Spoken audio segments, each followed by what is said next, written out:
a 6'9" giant of a criminal serving 75 years for attempted murder. They quickly leave in the car as police scramble to make sense of the situation. Vicky, a prison supervisor with a 2-decade-long career and perfect record, just disappeared with a dangerous criminal. Police assumed that she was forced or manipulated into helping him escape. But that's when new evidence came to light, showing that she might have planned the entire thing.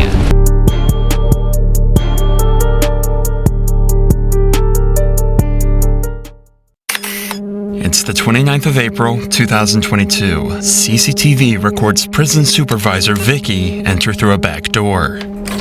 Half a minute later, she comes back out with a prisoner. Casey White, a 6'9" giant of a criminal serving 75 years for attempted murder. They quickly leave in the car as police scramble to make sense of the situation. Vicky, a prison supervisor with a 2-decade-long career and perfect record, just disappeared with a dangerous criminal. Police assumed that she was forced or manipulated into helping him escape. But that's when new evidence came to light, showing that she might have planned the entire thing. As a nationwide manhunt began, police would realize the rabbit hole went deeper than anyone expected, leading them down a dark path, ending with Vicky found dead with a bullet in her head. Vicky, stay with her! Vicky! Oh yeah, this gonna be good. It's April 29th, 2022, and prison officer Vicky has just told her work colleagues that she's taking a prisoner to a psychological evaluation at a local courthouse. But something isn't right, as she's transporting the prisoner alone, despite rules mandating prisoners must be escorted by 2 officers at a time. But because of her senior position as a supervisor, nobody stops her. And it would be 6 hours before police realize that Vicky and the prisoner are never coming back. Desperate for clues, police start looking into the man that Vicky escaped with. It was Casey White, a man serving 75 years in prison for domestic violence, home invasion, murder, and brutally attacking a man with an axe. Damn. But there was one crime that stood out to police even more. 7 years prior to this, Casey had abused and manipulated his then-girlfriend to a point where she tried to escape from Casey's vicious hands. After they successfully made it to her friend's house, Casey would break into the house with 2 guns and full intent to murder them both. Luckily, they both escaped and survived his vicious attack. Damn. But that's when Casey fled the scene and began a series of carjackings across several states, until finally getting into a tense standoff with multiple police officers. Casey, put the gun down. Let me see your hands, man. Put the gun down, Casey. He said, I ain't putting them down. Put the gun down. Just relax a little bit. Trophy is that? Tell her to watch this. Hey, Casey. Yes, sir. I will get you a sun drive if you'll be still. Just be calm. You ain't got no more gun on you, dude. No, you got to plug him out. It's unusual, but the cops rolled a drink and a pack of cigarettes towards Casey, hoping this would calm him down and avoid a shootout. Miraculously, this actually worked, and the cops were able to move in and make an arrest. His interrogation gave cops an even clearer view into just how insane this man was. I've been trying to wait just to kill her ever since. I couldn't wait no longer. I had to do it tonight. Do you regret what you did tonight? I regret I didn't kill him. Police now had a clear picture of who Vicky just helped escape prison. But how does Vicky fit into all of this? She works at a completely different prison, and there's no plans for Casey to ever see outside these walls again. Well, 1 year later, Casey confessed to a murder, resulting in him being moved to a different prison. This kicked off a series of events that would eventually result in Vicky's death. The murder that Casey confessed to was a 4-year-old cold case. It's unclear why Casey owned up to it now, but he was able to give specific details that nobody but the killer could have known. And after a short trial, he was quickly transported to a new prison, the same one where Vicky worked. Vicky is 56 and has been divorced for several years, and put her heart and soul into her job. She was a model employee and popular among her colleagues, but her life had become boring and lonely. She wanted to change, and when Casey showed up, that's exactly what she got. They slowly began to talk more and developed a connection. They bonded over their shared last name and began to think that they were destined to be together. She started coming in on her days off and was noticeably happier.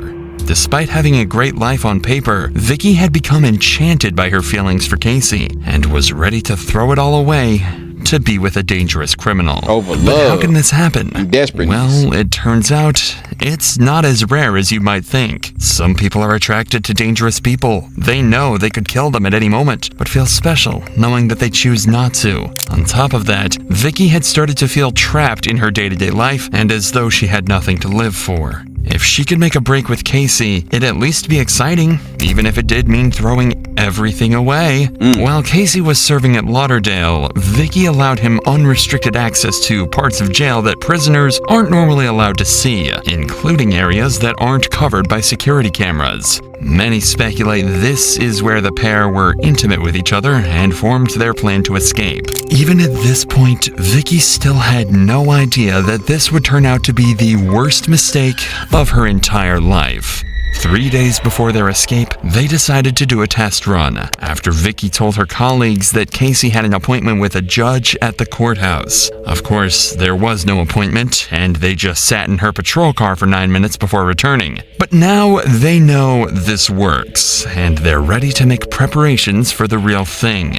2 days before their escape, they're spotted on camera passing notes. It's thought that this was them discussing the final part of their escape plan, but by the time this footage was discovered, it was already too late. By April 29th, 2022, everything was in place, and they're ready to make their escape. As Vicky holds a senior post at the prison, she has certain powers that she's about to take advantage of. She arranges to send 12 inmates and 5 deputies to court on the day of the escape, leaving her as the last remaining officer in the prison with transport privileges. She then tells her bosses that Casey has to be taken for a mental health evaluation. Looking at the surveillance footage, it's clear something was up. Vicky has her firearm with her, something that is strictly forbidden inside the prison walls. She's also walking in front of Casey instead of behind him, showing she trusts him not to harm her. By helping Casey to escape, esteemed prison officer Vicky has thrown everything she had away, and in one pivotal moment has become a criminal. Vicky's always been a good girl I went to school with. It's got to be other people involved, and Vicky's just a scapegoat. You knew her, you loved her. I feel like if she had anything to do with it, it was definitely love. Vicky and Casey casually walk out of the prison into a patrol car and drive away to freedom. It took 6 hours before anyone noticed they're missing. When the prison calls the courthouse to see what's taking so long, they're told that there is no appointment, and they come to the horrible realization that Casey has made a break for freedom. To evade the authorities, they quickly ditch the patrol car and flee the state, and the cops now have no clue where they are, where they're going, or how to find them, marking the start of an 11-day manhunt that will span the nation. On day 1 of Vicky and Casey's escape, the cops try to find clues at Vicky's home, but she's nowhere to be seen.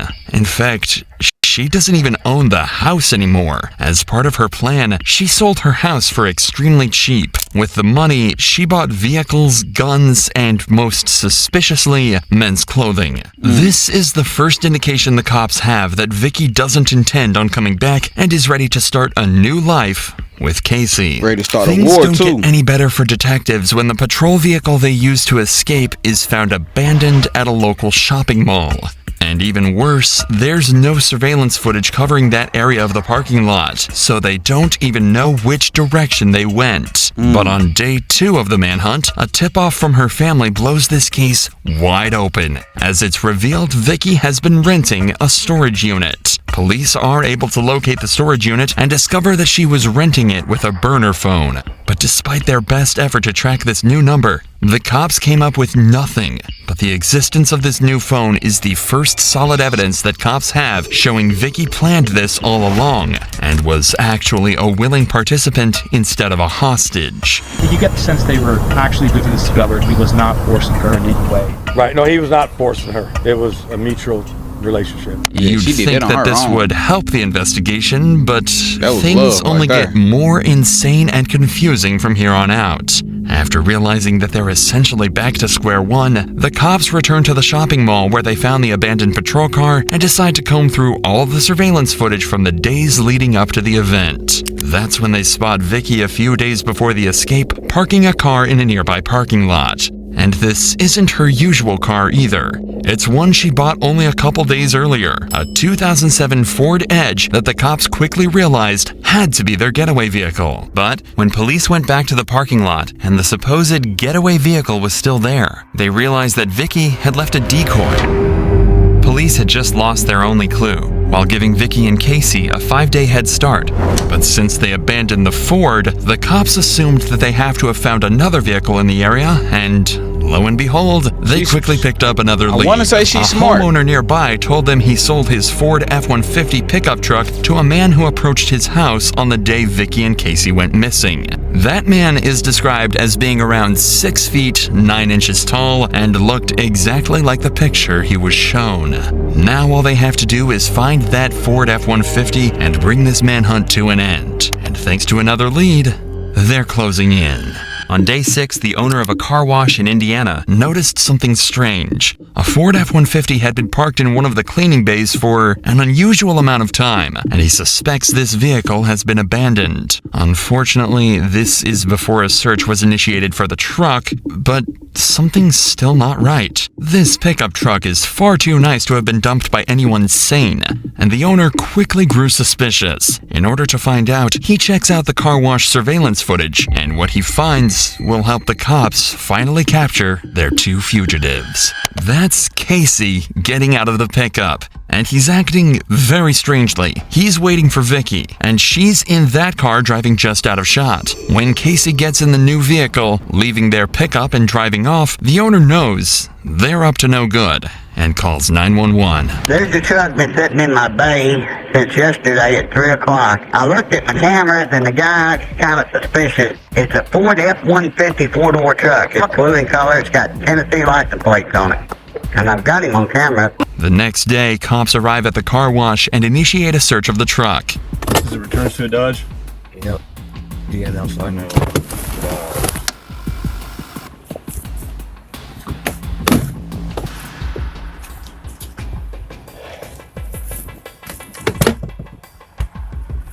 With nothing to go off of, the cops quickly leave the scene and the pickup is towed away. It takes 4 days for this vital lead to get back to detectives, but when it does, they drop everything and head straight to Evansville on day 10 of the hunt. They're due to arrive at the car wash at 9 a.m., but fail to show up on time, frustrating the car wash owner so much that he takes matters into his own hands and calls the local press. So then, 9:30, they're not here. So I get on the phone to Fox News. I said, y'all want a story? Yeah, we like a story. I said, I got one. So I got a convict over at my car wash. I got him on camera. He said, you talking about the one in Kentucky? I said, no, I'm talking about the one in Alabama with the girl. He said, okay, we'll be right there. They showed up. They got there 10 minutes before the marshals. U.S. Marshals arrive during the media frenzy, and when they take a look at the surveillance footage, they realize they've found the car Vicky and Casey could still be driving, a Cadillac, and one that Vicky and Casey think is completely unknown to the cops. It seems like their days on the run are numbered, but even with the leads they have, they come up with nothing, and the cops are starting to realize their fugitives could be anywhere in the country. But as it turns out, they're closer to home than anyone thinks. Back in Evansville on day 11, a cop is on his way home from a long shift when he sees a familiar-looking vehicle parked outside of Motel 41. It looks like the same Cadillac from the car wash, and he hastily takes down the license plate. The problem is, the license plate of the Cadillac seen at the car wash was never seen, so they have no way of knowing if it's the same vehicle. But they do have the license plate of the recovered F-150, so grasping at straws, they decide to run that through their license plate reader, and when they do, they strike gold. Several traffic cameras have picked up the F-150, and following it in nearly every shot is a Cadillac. A Cadillac whose license plate perfectly matched the one at Motel 41 right in front of them. Finally, by sheer luck, the cops have found their fugitives. All they have to do now is bring them in. First, deputy marshals find strategic positions around the motel. They're all in plain clothes and unmarked vehicles, hoping to be as covert as as possible. But while the cops surround them, Vicky and Casey are in room 150 watching the TV in horror right as the discovery of the Ford F-150 hits the news. The plan was to bring Vicky and Casey in quietly, but before they get a chance to put their plan into action, Vicky walks out of the hotel room and throws a bag into the Cadillac. She's followed by Casey, and even though they're in disguise, there's no mistaking Casey White's massive frame. Casey gets behind the wheel, and the Cadillac takes off. The cops' plan has been completely foiled once again, but they've got a backup. They're going to follow them and try to box them in to avoid a confrontation, but before they get a chance, they realize they've been spotted. Casey turns onto US Highway 41 and hits the accelerator, taking the cops on a chase across traffic and through parking lots until he manages to make a break for freedom by driving straight through an open field. At around the same time, police dispatch receives a call from none other than Vicky herself, and it gives you an idea of how terrifying this chase really is. God. Airbags are going on. Let's get out. A police vehicle forces Casey to drive straight into a ditch, and this pursuit is brought to a sudden halt. But it's far from over, as cops know the pair are armed and could open fire at any point in some kind of Bonnie and Clyde inspired shootout. Crashed out. He crashed out.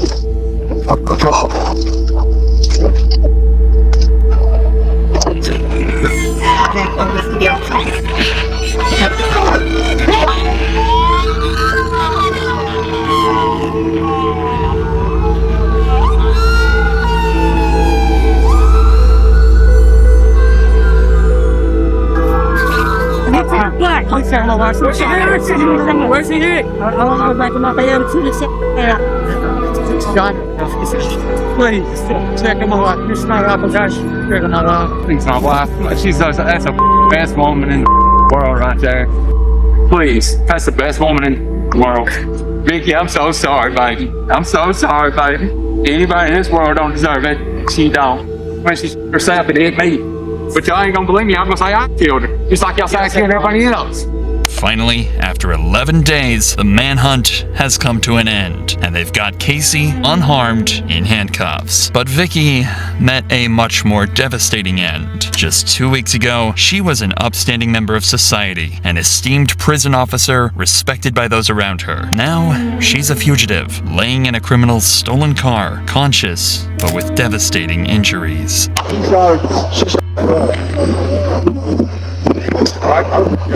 Davis, you good with anything? Hold on, what? He's still got it in her hand. Yes, got it. All right, watch. Medic right here, medic. Get back. It's still in her hand? Yes, it's in her hand. Still breathing. I gotta break this sucker up here. You go in? Well, I think we can reach in and get the gun. It'd probably be easier in the windshield. See if it'll open. Good idea. We got cover? Yeah. It's opening. It's opening. You got me? Yeah. You gotta go for the gun first. All right, pull me out. All right, I got it. She's been shot in the head, and Casey claims she took her own life. When cops get a better look, they find her finger is still on the trigger of the gun. Later that day, Vicky was pronounced dead in a nearby hospital. We'll never really know what the two had planned for their life together after their escape. Whether they wanted to go off the grid and settle down, or live the rest of their lives on the run. Well, it turns out, Casey never planned to keep Vicky around at all. He described her as a liability, and someone that didn't have the mind for this sort of thing. It's likely that she would have been ditched shortly after this point, or killed by Casey anyway, as he was found guilty of first-degree prison escape and sentenced to life behind bars. He'll be 98 years old before he gets a chance at parole. So this terror of a man will likely be off the streets until the day he dies. Damn, that's crazy. Hey, I forgot I was doing a reaction video. That was crazy. That was good too. That was well put together. That was good. That's why I don't do crimes though, cause it's like you gonna get caught. Like it don't matter. Like I ain't never seen nobody successful do something successfully, like really actually get away with it. But I think she did that out of love. You know what I'm saying? Like they said, all she did was work, and you know, instead of meeting somebody outside of work, she met somebody, you know, inside of work, which happened to be, you know, a prisoner. You feel what I'm saying? And she helped him, you know, escape, you know.